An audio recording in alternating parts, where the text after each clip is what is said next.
The Sixth Plenary Session of the 19th CPC Central Committee, according to official language, comprehensively reviews the major achievements made and the historical experience accumulated during the party's 100 years of endeavor.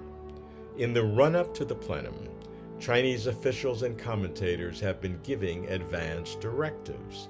Let's review them, then discern what they may mean.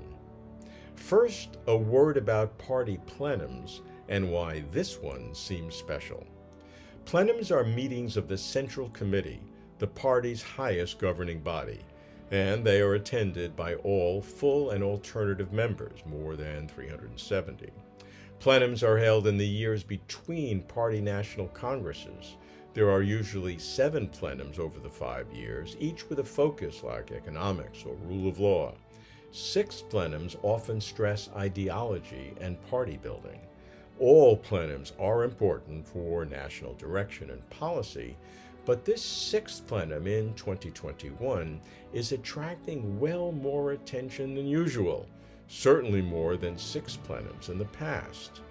What makes this plenum so special?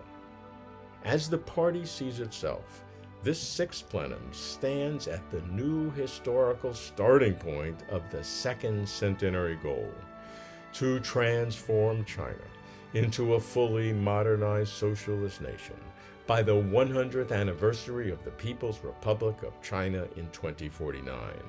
And this 6th plenum is said to be motivated by 3 deep understandings: historical context, learning the present and enlightening the future, and serving and satisfying the people.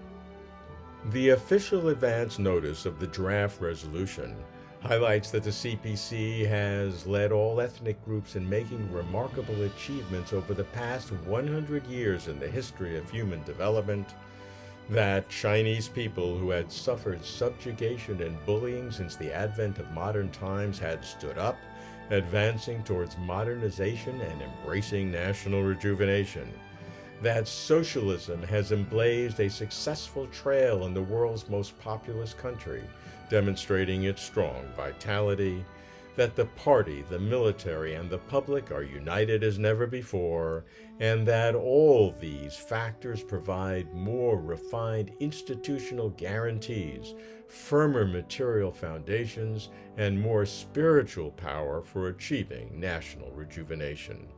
The 6th plenum holds up the banner, as they like to say, of socialism with Chinese characteristics, which requires strengthening the 4 consciousnesses, fortifying the 4 self-confidences, and achieving the 2 safeguards, thus ensuring that the whole party moves forward in unison.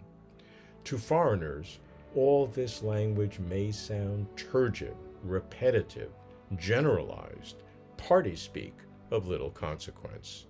To China watchers, the semiotics are clear, strengthening the leadership of the CPC. To appreciate the deep message of the 6th plenum, we look to party history. There have only been 2 prior resolutions on history. In 1945, the first resolution ensured Mao Zedong's firm control as absolute leader. In 1981, the second resolution confirmed support for Deng Xiaoping and his reform and opening up policy.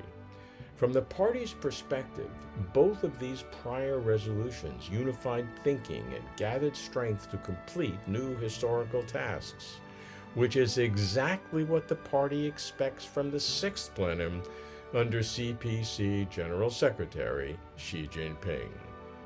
But both prior resolutions also involve blunt critiques of serious problems.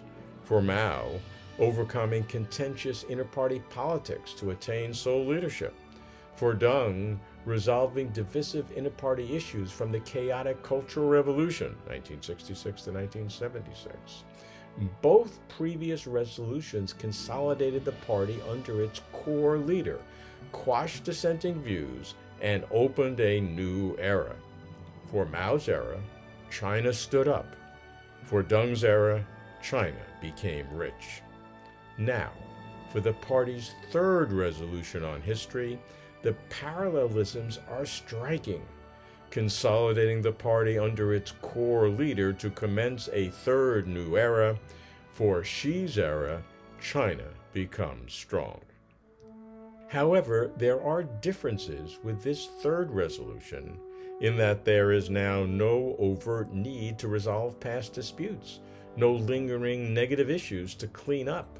The emphasis now is on appreciating the achievements of the past, formulating the goals for the future, and setting forth the present policies to bring it all about.